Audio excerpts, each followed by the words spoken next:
2026-27 academic year కి admissions ని ఆహ్వానిస్తుంది పల్లవి engineering college. నాక్ ఏ గ్రేడ్ గుర్తింపు, అత్యాధునిక మౌలిక సదుపాయాలు, 91% పైగా ప్లేస్మెంట్ సక్సెస్ రేట్ తో టాప్ ఎంఎన్సీ కంపెనీలో ఉద్యోగ అవకాశం. అడ్మిషన్ల కోసం 9247528134 9247528135 నంబర్స్ ని ఈ రోజే సంప్రదించండి. ఈ సమాజం కోసం ప్రాణాలకైనా తెగించి కొట్లాడే సత్తా చూపడానికి కల్పించే ధైర్యమే నా జై శ్రీరామ్ నినాదం అనే విషయాన్ని వీళ్ళందరూ గుర్తుంచుకోవాల్సిన అవసరం ఉంది. దానికోసమే హిందూ ఏకయాత్ర. ఈ హిందూ ఏకయాత్రనే ఒక సామాన్య కార్యకర్తను ఇలా నాయకుని తయారు చేసిందన్న.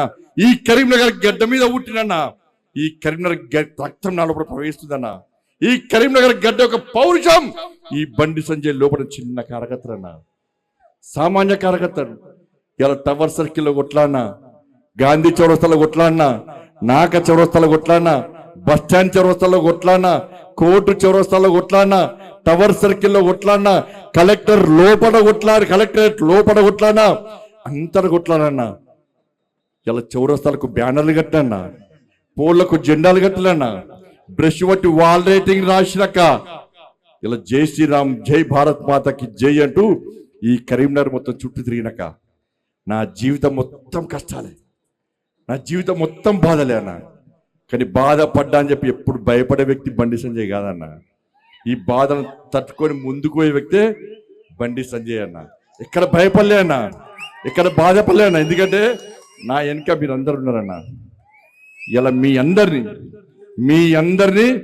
నా కుటుంబం లెక్క భావించిన, ఎక్కడికి కష్టం వచ్చినా నింపేనా. ఈ తెలంగాణ రాష్ట్రంలో 150 రోజులు 1600 కిలోమీటర్లు హార్ట్లో స్టెంట్ ఉందన్న. కానీ హార్ట్ ఫుల్ గా యాత్ర చేస్తాను. నేను హార్ట్లో స్టెంట్ ఉన్నా హార్ట్ ఫుల్ గా యాత్ర చేస్తాను.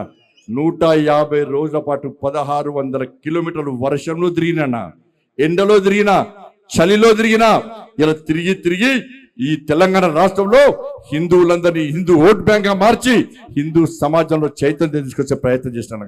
కళ్ళాల పోతే కాళ్ళు కొట్టిరన్నా, కార్లలో పోతే కార్లు వలగొట్టిర్రు, తల్లికాయలు వలగొట్టిర్రు, జైల్లోకి వేసిర్రు. ఇలా కార్యకర్తలు నానా గోస పెట్టుకున్నా కూడా ఎక్కడ కాషాయపు జెండా, కమలపు జెండా పట్టుకొని ఇవ్వకుండా ఈ ధర్మం కోసం, సనాతన ధర్మం కోసం ఈ తెలంగాణ రాష్ట్రంలో హిందూ రాజ్యం రావాలి, రామరాజ్యం రావాలని చెప్పి ఒక సంకల్పం తీసుకొని ఇలా ఎక్కడ ఏ హిందూకు ఆపద వచ్చినా ఇలా పోయి వాలినమన్నా. నల్గొండ వేనం, మహబూబ్ నగర్ వేనం, ఆదిలాబాద్ వేనం, వరంగల్ వేనం, ఏడ వేనమన్న పోయి తిరిగి వచ్చినామన్నా. కార్యకర్తలకు ఏ ఆపద వచ్చినా కూడా ఇదే జై శ్రీరామ్ నినాదంతో నాతో పాటు అనేక మంది నాయకులు, కార్యకర్తలు అందరం కలిసి ఈ హిందూ సమాజం కోసం పనిచేస్తామన్నా. మీరే కుటుంబం అనుకున్నా, నేనైతే మీరైనా కనుక్కున్నా. మీ ఇంట్లో మీ పెద్ద కొడుకు లెక్క ఉన్నానా, మీకోసం పనిచేసినా. మీరందరూ బాగుండాలని కోరుకున్నా. ఇలా మీకోసం ఆలోచించి, మీరే మీ మనిషి ఆలోచించి, మీ కుటుంబ వ్యక్తికి ఆలోచించి నా కొడుకుకు టైం ఇవ్వలేదన్నా, నా కొడుకుతో మాట్లాడలేదన్నా. వాళ్ళు అదే నా కొడుకును ఒక క్రిమినల్ లెక్క సమాజంలో చూపెట్టే ప్రయత్నం చేస్తే ఒక తండ్రిగా ఎట్లా భరిస్తారో ఒక్కసారి ఆలోచించురన్నా. నా కొడుకు నేనేం తప్పు చేయలేనా, మేము ఫ్రెండ్స్ ఉన్నానా, మేము తప్పు చేయలే, కలిసి ఉన్నాం, ఇలా విడిపోయినాం, నేను ఏ తప్పు చేయలే, నిజాయితీగా బయటికి వస్తా అని చెప్పి ఇలా నా కొడుకు ఎప్పటికీ నేను సమర్థిస్తలేనన్నా. తప్పు ఎవడు చేస్తా కూడా నా కొడుకైనా సరే, ఎవడైనా సరే చట్టం ముందు సమానులే. నా కొడుకు తప్పు చేస్తే తప్పకుండా నా కొడుకు శిక్ష 100% పడాల్సిందే. ఇలా నా కొడుకు ఒక రకమైన చట్టం, ఇంకో వ్యక్తికి ఇంకో రకమైన చట్టం ఉండాలని కోరుకునే వ్యక్తి బండి సంజయ్ గారు. సమాజంలో చట్టం ఎవరికి చుట్టం కాదు, సమాజంలో చట్టం అందరికీ సమానమైన విషయాన్ని ఇవాళ నేను స్పష్టం చేస్తున్నానా. ఇవాళ నేను ఎట్లా వెళ్ళినో, నేను ఏ దారిలో వెళ్ళినో అదే దారిలో నా భార్య వస్తుందని ఇప్పుడు మీకు అందరూ తెలుసు అన్న. నేను మళ్ళీ ఈ నీళ్ళతో మళ్ళీ కంటెంట్ అంటారు, అదో బాధ. మళ్ళీ ఏమి నాకు కంటెంట్ కాదన్నది. ఇవాళ నేను ఎట్లా పోతున్నాను మీకు మామూలుగా తెలుసు. నేను ఏ దారిలో పోతున్నానో నా భార్య కూడా నా దారిలో వచ్చిందన్న. మీకు మా భార్య ఉద్యోగం చేస్తుంది బ్యాంకులో ఉద్యోగం చేస్తే నేను అడిగిన, ఎందుకు లీవ్ పెట్టినామమ్మా అని అడిగిన. నేను బ్యాంకు పోతే నా బ్యాంకు కస్టమర్ కడుకోమని కార్యకర్తలు బ్యాంక్ వస్తున్నారు. ఏదో సమస్య కోసం వస్తారు. అన్న అక్క వదిన ఇవాళ సంజయనకి చెప్పన్నా, ఏదో పని మీద ఏదో పని చేస్తే బ్యాంకులు బాగా డిస్టర్బ్ అవుతుందని చెప్పి లాస్ట్కు లీవ్ పెట్టి ఇంట్లో కూర్చుంది అన్న. ఇలా కార్యకర్తలు అందరూ నాకంటే ఎక్కువ భార్య దగ్గరకు పోతారు. వదిన పెళ్ళుంది, తృణమో ప్రణమో సాయం చేస్తుంది. ఉంటే వదిన బర్త్డే ఉంది, తృణమో ప్రణమో సాయం చేస్తుంది. వదిన హాస్పిటల్ ఉన్నాం, తృణమో ప్రణమో సాయం చేస్తారన్న. ఉంటే సాయం చేస్తుంది, లేకుంటే ఏదో రకంగా ఇప్పించిపోతుంది అన్న. కానీ ఇలా కన్న పేగు డిప్రెషన్లో ఉందన్న, ఏడ్చుందన్న, డిప్రెషన్ పోతుంది. కనీసం సంధాయించే అవకాశం లేకుండా ఇలా ఇబ్బంది పడుతుంటే, ఇలా మా కుటుంబం మీద పరోక్షంగా ప్రత్యక్షంగా ఇట్లా దాడి చేస్తుంటే ఇలా ఏ విధంగా ఒక తల్లి భరిస్తుందో ఒక్కసారి ఆలోచించుడన్న. తల్లడిల్లిపోతుందన్న, డిప్రెషన్ పోతుందన్న. ఇలా లాస్ట్కు అవన్నీ చూస్తుంటే అరే ఒక్క సంఘటన, నా కొడుకు సంఘటన మమ్మల్ని ఇబ్బంది పెడుతుంటే 29 మంది ఇలా ఇంటర్మీడియట్ విద్యార్థులు, మైనర్ విద్యార్థులు ఇలా ఆత్మహత్య చేసుకుంటే మరి ఆ తల్లుల బాధలు ఎట్లుంటే ఇప్పుడు గుర్తొస్తున్నాయి అన్న. ఆ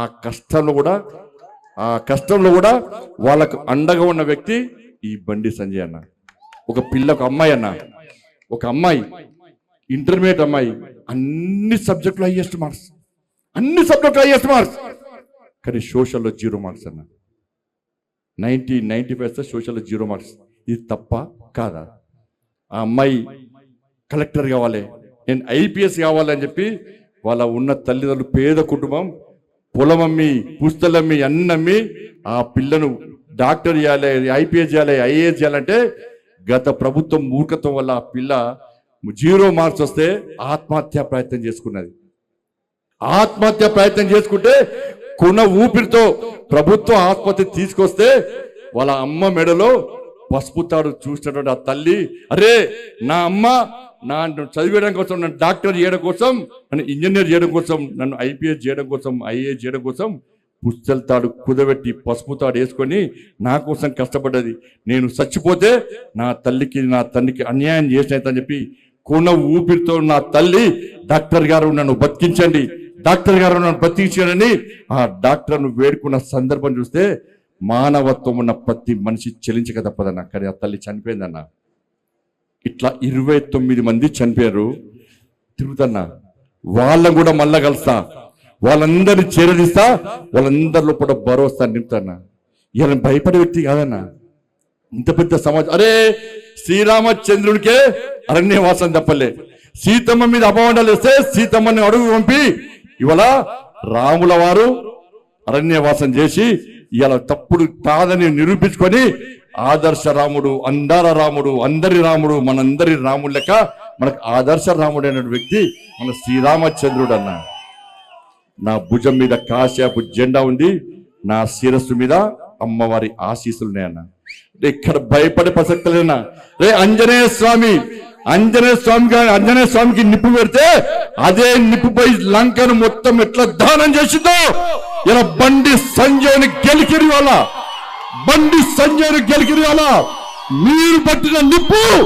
మీరు పెట్టిన నిప్పు ఒక ఆంజనేయ స్వామిలాగా ఈ దళారుల వ్యవస్థను, ఈ అక్రమార్క వ్యవస్థను, ఈ కుటుంబ వ్యవస్థను, ఈ అవినీతి వ్యవస్థను పక్కా దగ్ధం చేస్తా, దహనం చేస్తా, ఇదే కాషాపు జెండా పడతా తెలంగాణ మొత్తం చుట్టుమిట్టి ఈ రోజు ఎవరైతే కుట్రలు చేస్తుండో, ఎవరైతే కుతంత్రాలు చేస్తుండో, ఎవరైతే నా కుటుంబాన్ని బజార్లో పడేసిండో, ఎవరైతే నా కార్యకర్తల లోపల ఆవేదన రగిలించిందో, నా పార్టీని ఇబ్బంది పెట్టిండో, నా కార్యకర్తలను ఇబ్బంది పెట్టిండో, ఏ ఒక్క వ్యక్తిని కూడా విడిచిపెట్టే ప్రసక్తి లేదన్నా.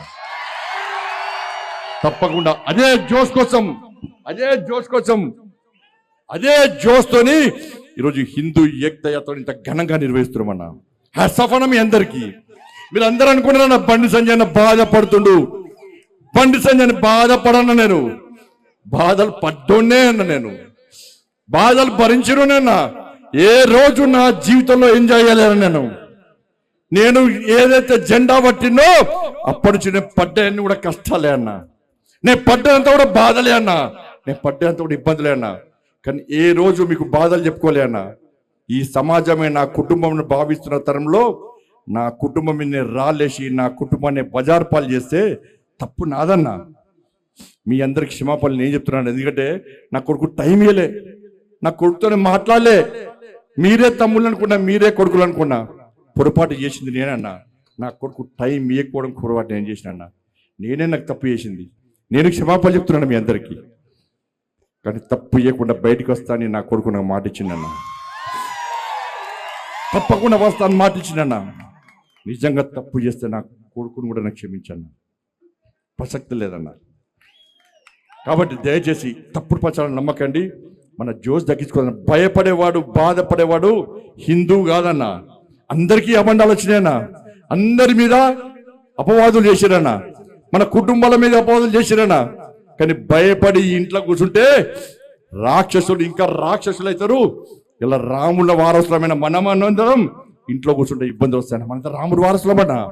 రాక్షసి సంతతి మనం సవాల్ చేస్తుందన్న. మీరా మేమా అని చెప్పి ఆ రాక్షసి సంతతి సవాల్ చేస్తే మనం యుద్ధం చేద్దామా, ఇలా అన్ని మూసుకొని ఇంట్లో కూర్చుందామా?